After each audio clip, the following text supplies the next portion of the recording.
الحمد للہ رب العالمین والصلاة والسلام علی سید الانبیاء والمرسلین اما بعد فاعوذ باللہ من الشیطان الرجیم بسم اللہ الرحمن الرحیم وَتَرَى الْجِبَالَ تَحْسَبُهَا جَامِدَةً وَهِيَ تَمُرُّ مَرَّ السَّحَابِ صُنْعَ اللَّهِ الَّذِي أَتْقَنَ كُلَّ شَيْءٍ إِنَّهُ خَبِيرٌ بِمَا تَفْعَلُونَ صدق اللہ العظیم۔ قیامت کی جو ہے نا اللہ تعالیٰ سختیوں کو اور ان کے واقعات کو بیان فرماتے ہوئے اللہ ارشاد فرماتا ہے وَتَرَى الْجِبَالَ کہ آپ پہاڑوں کو دیکھیں گے، پہاڑ تَحْسَبُهَا جَامِدَةً تم گمان یہ کرو گے کہ یہ تو جامد ہیں، جمے ہوئے ہیں۔ اللہ فرماتا دیکھنے کو تمہیں ایسے لگیں گے جیسے یہ اپنی جگہ پر قائم ہے۔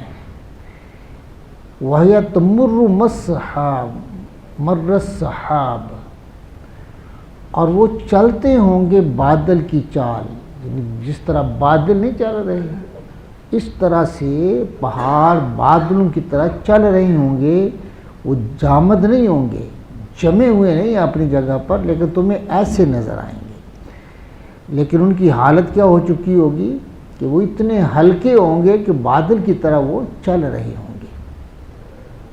صُنْعَ اللَّهِ الَّذِي أَتْقَنَ كُلَّ شَيْءٍ یہ کام ہے اللہ کا، یہ کام ہے اللہ کا جس نے حکمت سے بنائی ہر چیز۔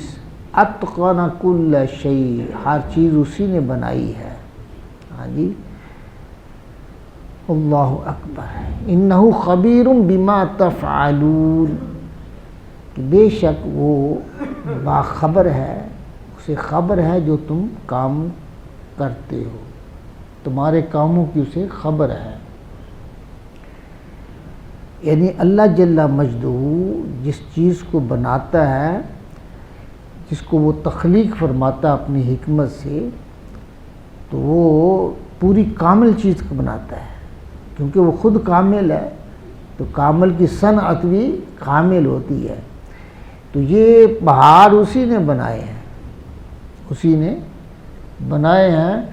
اگر یہ اتنے بڑے بلند و بالا اتنے مضبوط پہاڑ جو ہے وہ اس نے میخیں بنا کے اس زمین کے اندر ٹھوک دی ہیں، اسے اکھاڑنی بھی آتی ہیں، اس کو اکھاڑنی بھی آتی ہیں۔ قیامت کے دن اللہ فرماتے ہیں کہ یہ تمہیں نظر ویسے ہی آئیں گے، لیکن نہیں، یہ پہاڑوں کی جو ہے نا پہاڑ جو ہیں یہ ایک جس طرح سے بادل اڑ رہے ہوتے ہیں یہ بھی اسی طرح اڑ جائیں گے۔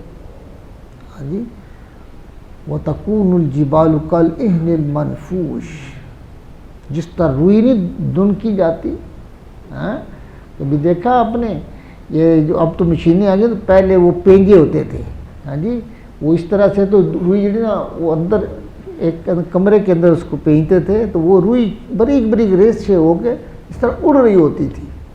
تو اللہ فرماتا قیامت کے دن یہ پہاڑ اس طرح اڑیں گے جس طرح پینجا روئی پینج رہا ہوتا ہے، اور روئی کے ذرات جو ہے نا وہ اس طرح سے بکھر جاتے ہوتے ہیں، ریزہ ریزہ ہو جائیں گے۔ ایک جگہ آتا ہے قرآن مجید میں کہ یہ ریزے ریزہ ہو جائے گا، جس طرح غبار نہیں اڑتا ہے، آندھی آ جائے مٹی اڑتی ہے، تو اس طرح سے یہ اڑیں گے۔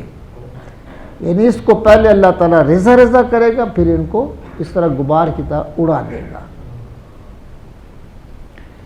من جاء بالحسنۃ فلہ خیر منہا اور جو نیکی لے کے آئے گا تو اس کے لیے اس نیکی سے بہتر ہوگا اجر۔ اجر اللہ تعالیٰ دینے والا ہے نا، کیوں جی؟ اجر کون دے گا؟ تو یہ جو نیکی کرنا یہ کس کا عمل ہے؟ بندے کا۔ کس کا عمل ہے؟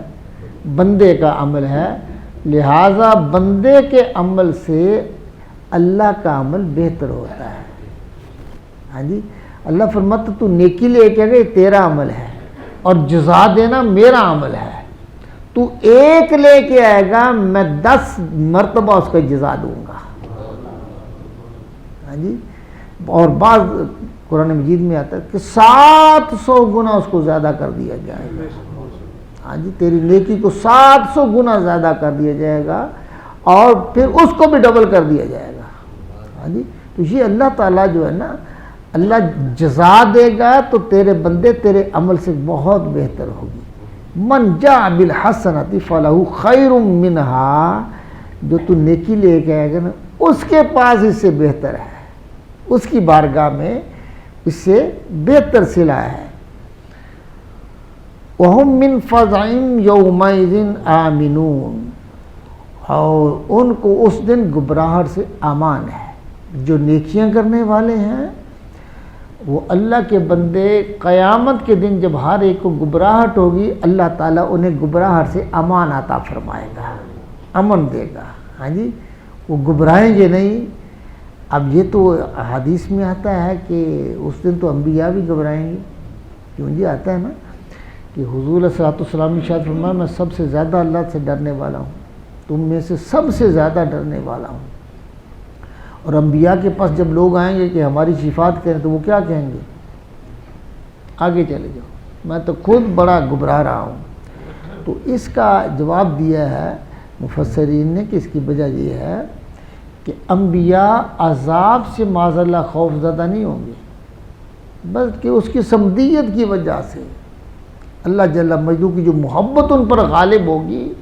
جو جتنا محبوب ہوتا ہے وہ اتنا ہی ڈرتا اپنے محب سے، اس کے دل کے اندر اتنا ڈر ہوتا ہے. تو وہ اللہ سے اس کی محبت کی وجہ سے ڈر رہے ہوں گے، اس کی صمدیت کی وجہ سے، اس کی بے نیازی کی وجہ سے. عذاب سے نہیں ڈر رہے ہوں گے. اللہ تعالیٰ عذاب سے عام مومنوں کو جو ہے نا یہاں لکھا ہے کہ اللہ فرماتا ہے میں امن عطا کروں گا. ہاں جی. تو انبیاء کی تو شان ہی اللہ تعالیٰ نے بڑی، ہاں جی، بہت عظیم شان کے لوگ ہیں. وَمَنْ جَاءَ بِالسَّيِّئَةِ فَكُبَّتْ وُجُوهُهُمْ فِي النَّارِ هَلْ تُجْزَوْنَ إِلَّا مَا كُنْتُمْ تَعْمَلُونَ، اور جو بدی لے کے آئے گا فَكُبَّتْ وُجُوهُهُمْ فِي النَّارِ، تو ان کے چہروں کو آگ میں اوندا کر دیا جائے گا. دوزخ میں اللہ تعالیٰ ان کو چہروں کے بل اوندا کرے گا. حَلْ تُجْزَوْنَ إِلَّا مَا كُنْتُمْ تَعْمَلُونَ، اور تمہیں کیا بدلہ ملے گا مگر اسی کا جو تم کرتے ہو. جو عمل آپ نے کیا ہے اسی کا بدلہ ملنا ہے. اچھا کرو گے تو اچھا عمل، اچھا جزا مل جائے گی، برا کرو گے تو اس کا بدلہ برا ملے گا. ہاں جی. اللہ کی بارگاہ سے ظلم نہیں ہوتا، اللہ ظلم نہیں کرتا ہے. اللہ تعالیٰ بندوں سے جو ہے نا وہ عدل کرتا ہے. کیا کرتا ہے؟ عدل کرتا ہے، ظلم نہیں کرتا ہے. بلکہ مومنوں کے ساتھ تو فضل کا معاملہ ہے. مومنوں کے ساتھ فضل کا معاملہ ہے. حدیث پاک میں آتا ہے کہ ایک بندہ اللہ کی بارگاہ میں آئے گا، اللہ اس کے 99 رجسٹر اس کے سامنے پیش کیے جائیں. کتنے؟ 99. 100 میں سے 99 رجسٹر اس کے پاس آئیں گے. اللہ فرمائے گا اس کو دیکھ، میرے فرشتوں نے تیرے رجسٹر لکھے ہوئے ہیں، بتاؤ اس میں کوئی ایسی بات تو نہیں ہے کہ جو غلط لکھی ہو. وہ کہے گا باری طرح نہیں، جو تیرے فرشتوں نے لکھا سچ لکھا ہے، تیرے ساتھ ظلم تو نہیں کیا. نہیں. ہاں جی. حدیث کا مفہوم ہے بڑا مختصر. اللہ فرمائے گا چل پھر یہ تیرا ایک جو ہے نا کاغذ کا ایک ٹکڑا ہے میرے پاس، چل ذرا میزان پر. تو میزان پر اللہ تعالیٰ اس کو لے کے جائے گا. ایسے کہ باری تعالیٰ اس ٹکڑے پہ کیا لکھا ہوا ہے؟ اللہ فرمایا تیری شہادت لکھی ہوئی ہے، لا الہ الا اللہ محمد الرسول اللہ. یہ جو تو نے شہادت دی تھی نا دنیا کے اندر، یہ وہ لکھی ہوئی ہے. وہ بندہ گمان کرے گا کہ اتنے 99 رجسٹر ہیں ایک طرف برائیوں کے، تو یہ ایک پرزہ کیا کرے گا؟ ہاں جی. اس کے گمان میں یہ ہوگا. اللہ تعالیٰ فرمایا کہ تیرے ساتھ ظلم نہیں کیا جائے گا. اللہ ظلم نہیں کرتا ہے. میزان کے اندر وہ اس کے 99 رجسٹر پڑے ہوں گے اور وہ پلہ اس کا جھکا ہوگا. برائیوں والا۔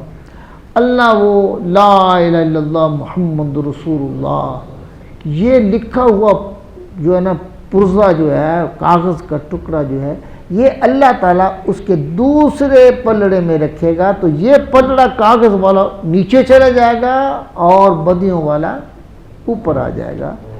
ہاں جی، نعرہ تکبیر، نعرہ تکبیر، نعرہ تکبیر، نعرہ رسالت، نعرہ حیدری، نعرہ غوثیہ۔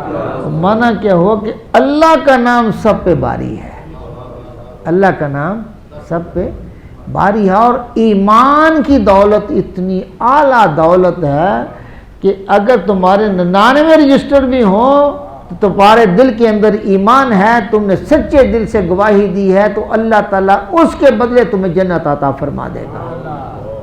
ہاں جی، حضرت عبداللہ ابن سامت کے ایک شاگرد ہیں، تو وہ ان کا مرض الموت تھی، تو وہ شاگرد آئے تو رونے لگے قریب بیٹھ کے۔ آپ فرماتے بیٹا کیوں روتا ہے، کیوں روتا ہے؟ میرے پاس جو بھی ایمانت تھی نا حضور علیہ الصلوۃ والسلام ساری حدیثیں میں نے تجھے سنا دی ہیں جو تیری بہتری کے لیے ہے۔ اگر قیامت کے دن مجھے شفاعت کا کوئی حق ملا میں تیری شفاعت بھی کروں گا، میں تجھے نفع کو دے سکتا تو میں آپ کو نفع بھی دوں گا۔ ہاں جی، لیکن بیٹے سب کچھ دے دیا، ایک چیز باقی ہے، اب میری جان لبوں پر ہے، میں تجھے وہ بھی دے دیتا ہوں۔ میرے آقا نے ارشاد فرمایا تھا کہ جو لا الہ الا اللہ محمد رسول اللہ کی گواہی دے گا اللہ تعالیٰ قیامت کے دن اس کو جنت میں داخل فرما دے گا۔ کہ نیکی ہو، ہاں جی، یہ سب سے بڑی نیکی کیا ہے؟ کلمہ شریف۔ کیا ہے یہ لا الہ الا اللہ؟ سب سے بڑی نیکی ہے، اس سے بڑی نیکی کوئی نہیں ہے کہ یہ آپ کو جنت کی ضمانت دیتا ہے۔ اللہ اکبر۔ اور فرمایا انما امرت ان اعبد رب هذه البلدة الذي حرمها وله كل شيء وامرت ان اكون من المسلمين۔ اور بے شک اللہ مجھے حکم دیا گیا ہے، انما امرت بے شک مجھے حکم دیا گیا ہے کہ ان اعبدا کہ میں عبادت کروں، رب هذه البلدہ اس شہر کے رب کی، اس شہر کے۔ اللہ اکبر۔ حضور فرما رہے ہیں مجھے اللہ نے حکم کیا دیا ہے کہ میں اس شہر مکہ جو ہے نا، اس بلدہ سے مراد مکہ شہر ہے، اس شہر کے رب کی میں عبادت کروں۔ صرف یہ نہیں کہا کہ میں اپنے رب کی عبادت کروں، اس شہر کے رب کی عبادت کروں، کیونکہ یہ شہر اللہ کے ہاں بڑا پسندیدہ ہے۔ سارے شہر اللہ کے ہیں، سارے شہر اللہ کے ہیں، لیکن قسم اللہ اسی شہر کی کھا رہا ہے۔ لا اقسم بہذا البلد وانت حل بہذا البلد۔ محبوب مجھے قسم کھانے کی کیا ضرورت ہے، لیکن میں اس شہر مکہ کی قسم اسی لیے کھاتا ہوں کہ محبوب تو اس شہر کے اندر چلتا پھرتا ہے۔ یہ محبوب تیرا مسکن ہے، ہاں جی، تیری ولادت گاہ ہے، یہ محبت وحی ہے، تو یہ شہر مجھے بہت اچھا لگتا ہے اور اس میں میرا گھر بھی ہے، اس میں میرا اللہ کہ محبوب فرماتے ہیں مجھے تو حکم یہی ہے کہ میں اس گھر کے رب کی قسم کھاؤں، عبادت کروں۔ اب عبادت تو اللہ کی کرنی ہے، تو یہ دیکھیے نا، اس نسبت سے اللہ کے گھر، اللہ کے شہر، یہ شہر جو ہے اس کے رب کی میں عبادت کروں۔ اب کسی کو دیکھیے نا، کہا یہ شہر جو ہے نا اس کے رب کی میں عبادت کروں، یہ بھی ٹھیک تھا، میں اپنے رب کی عبادت کروں، اس میں کوئی شک والی بات تو نہیں تھی۔ یہ قرآن سمجھا رہا ہے کہ نسبتوں میں بھی بڑی بات ہوتی ہے۔ یہ نسبت ہے نا، اس گھر کی نسبت اللہ، اس شہر کی نسبت اللہ کے ساتھ، تو اس گھر کے رب کی میں عبادت کروں۔ اللہ دی جس نے حرمہا، اس کو حرمت والا بنایا ہے، جس نے اس کو حرم بنایا ہے. ہاں جی کہ بعض جائز چیزیں یہاں حرام ہو جاتی ہیں. ہاں جی شکار کرنا جائز ہے لیکن وہاں حرام ہے. ہاں جی اور اللہ نے اس کو حرمت بخشی ہے کہ یہ کتنا اعلیٰ شہر ہے کہ اس کی گلیوں کے اندر اللہ نے روحانیت کو نازل فرما رہا ہے. اور یہ شہر مکہ اور یہ حرم پاک جس کے اندر آپ اگر ایک نماز پڑھیں تو اللہ تعالیٰ کتنی نمازیں 1,00,000 نماز کا ثواب عطا فرما دیتا ہے. اور یوں ہی کعبے پہ نظر پڑتی ہے پہلی نظر اللہ تعالیٰ سارے گناہوں کو معاف فرما دیتا ہے. ہاں جی اور یہ شہر یہ حرم پاک کے اندر جو کعبۃ اللہ ہے اس کے بارے میں فرمایا النظر الی الکعبۃ عبادت، نہ پڑھو کچھ بھی دیکھتے رہو اللہ عبادت میں وہ لمحات لکھتا جاتا ہے. ہاں جی اتنی حرمتیں ہیں.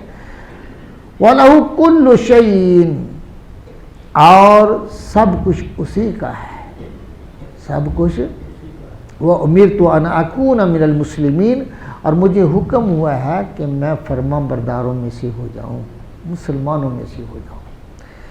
وَأَنْ أَتْلُوَ الْقُرْآنَ فَمَنِ اهْتَدَى فَإِنَّمَا يَهْتَدِي لِنَفْسِهِ وَمَنْ ضَلَّ فَقُلْ إِنَّمَا أَنَا مِنَ الْمُنْذِرِينَ اور قرآن کی تلاوت کروں یہ بھی مجھے حکم ہے. تلاوت قرآن اللہ کا حبیب فرماتے ہیں مجھے اللہ کا حکم ہے کہ تلاوت قرآن کرو. تو یہ تلاوت قرآن کرنے سے اللہ تعالیٰ اجر و ثواب بھی دیتا ہے، حضور کی سنت کا ثواب بھی عطا فرماتا ہے. قرآن کی تلاوت کرنا یہاں اللہ کی عبادت ہے اور حضور کی سنت بھی ہے کہ میں قرآن کی تلاوت کروں. فمن اهتدى بس جس نے راہ پائی فإنما يهتدي بس وہ پا گیا جو ہے نا وہ راہ پا گیا. یعنی اس کا خود اس کا بلا ہے اس کو فائدہ خود ہے. اگر وہ ہدایت پا لے گا اس قرآن سے تو یہ اس کا فائدہ ہے. ہاں جی وَمَنْ ضَلَّ فَقَدْ إِنَّمَا أَنَا مِنَ الْمُرْسِلِينَ اگر کوئی گمراہ ہو گیا ہے تو فرما دیجئے محبوب انما انا من المنذرین میرا کام تو تھا کہ میں تمہیں ڈرانے والا ہوں اللہ کے عذاب سے ڈرانے والا ہوں.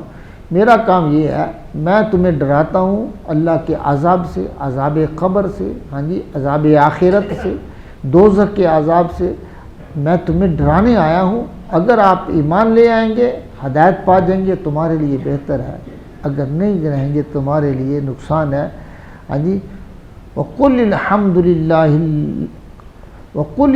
لِلَّهِ سَيُرِيكُمْ آيَاتِهِ فَتَعْرَفُونَهَا وَمَا رَبُّكَ بِغَافِلٍ عَمَّا تَعْمَلُونَ اور فرمائیے محبوب کہ سب خوبیاں اللہ کے لیے ہیں. الحمدللہ شکر کے لائق اللہ کی ذات ہے، تعریف کے لائق اللہ کی ذات ہے. محبوب اللہ کا شکر ادا کرنا، اللہ کی حمد کریں، اللہ کی تعریف کریں. سیریکم آیاتہ وہ تمہیں اپنی نشانیاں دکھائے گا، اپنی نشانیاں دکھائے گا. فتعرفونہا تو انہیں آپ پہچان لو گے. یعنی نشانیاں دکھائے گا تو نشانیوں کو آپ پہچانیں گے تو ان کو پہچاننے کا معنی ہے کہ تم نے اللہ کی معرفت حاصل کر لی ہے. یہ اللہ کی نشانی ہے. کعبۃ اللہ کی نشانی ہے، حجر اسود اللہ کی نشانی ہے، مقام ابراہیم اللہ کی نشانی ہے، صفا مروہ اللہ کی نشانی ہے. تو ان سے کیا ملتا ہے جب آپ نشانیوں کو دیکھیں گے ایمان کی حالت میں تو اللہ تعالیٰ اس کے ذریعے سے اپنی معرفت عطا فرمائے گا. اللہ اپنی معرفت عطا فرمائے گا. اور اس کا فیض کیا ہے؟ جس کو اللہ کی معرفت مل جائے گی اللہ تعالیٰ قیامت میں اللہ تعالیٰ اپنا دیدار فرمائے گا، اس کو دیدار کی دولت ملے گی. ہاں جی عمل کی وجہ سے جنت ملے گی، عمل کی وجہ سے جنت ملے گی، اللہ کی معرفت کی وجہ سے اللہ کا دیدار نصیب ہوگا. ہاں جی وما ربک بغافل عما تعملون اور اے محبوب تمہارا رب غافل نہیں ہے اے لوگو تمہارے اعمال سے. تمہارا رب غافل نہیں ہے تمہارے اعمال سے. دیکھیے قرآن کا ہاں جی اسلوب دیکھیں، اسلوب بیان دیکھیں، تمہیں پتہ چلے عقیدہ کیا ہے اور کتنا خوبصورت. وما ربک تیرا رب، محبوب تیرا رب، کیا کہا؟ اپنا اللہ تعارف بھی حضور کی نسبت سے کروا رہا ہے، وما ربک، محبوب تیرا رب۔ اب یہ پتہ نہیں کیسا فتنہ اٹھ گیا ہے کہ نسبت کی کوئی بات ہی نہیں ہے، وہ اللہ اپنا تعارف جو ہے رب ہونا محبوب کی نسبت سے، وما ربک، تیرا رب نہیں ہے بغافل، غافل اما تعملون، لوگوں جو تم جو کرتے ہو نا، ہاں جی، اللہ اپنا تعارف بھی اپنے محبوب کے ذریعے سے، حضور کی نسبت سے، ہاں جی۔ اسی لیے دیکھیں نا، روحانی لوگ جو ہے نا وہ ویسے بات تھوڑی کرتے ہیں، کسی کو چڑ لگتی ہے تو کرے آ جائے، ہاں جی، لیکن حقیقت تو ہے۔ مجدد الفانی اس لیے تو فرماتے ہیں میں رب کو اسی لیے تو مانتا کہ محمد کا رب ہے صلی اللہ علیہ وسلم۔ دیکھو نا، وہ اتنا چھوٹا آدمی تو نہیں ہے، تو معمولی آدمی تو نہیں ہے نا، ہاں جی، کہ مجدد الفسانی رحمۃ اللہ علیہ کوئی چھوٹے آدمی تو نہیں ہے، اتنا بڑا آدمی یہ کہہ رہا ہے کہ میں رب کو اسی لیے مانتا ہوں کہ محمد کا رب ہے۔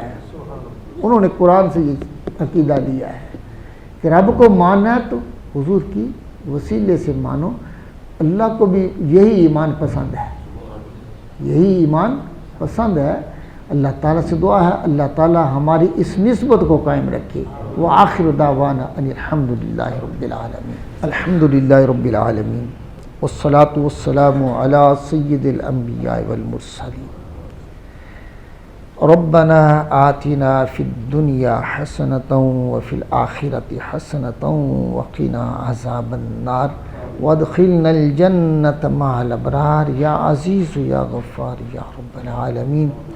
مولا ہم سب پہ کرم فرما، ہمارے گناہوں کو معاف فرما، ہماری غلطیوں سے درگزر فرما، اپنی رحمتیں شامل حال فرما، قرآن کا فیض عطا فرما، قرآن کی معرفت عطا فرما، مولا حضور کے وسیلے سے اپنی معرفت عطا فرما، آقا علیہ الصلوۃ والسلام کی سچی غلامی عطا فرما، حضور کی عطاعت اتمام زندگی بسر کرنے کی توفیق عطا فرما۔ ربنا تقبل منا انک انت السمیع العلیم وتب علینا انک انت التواب الرحیم۔ صلی اللہ تعالی علی حبیبہ سیدنا و مولانا محمد وعلی آلہ وصحبہ اجمعین برحمتک یا ارحم الراحمین۔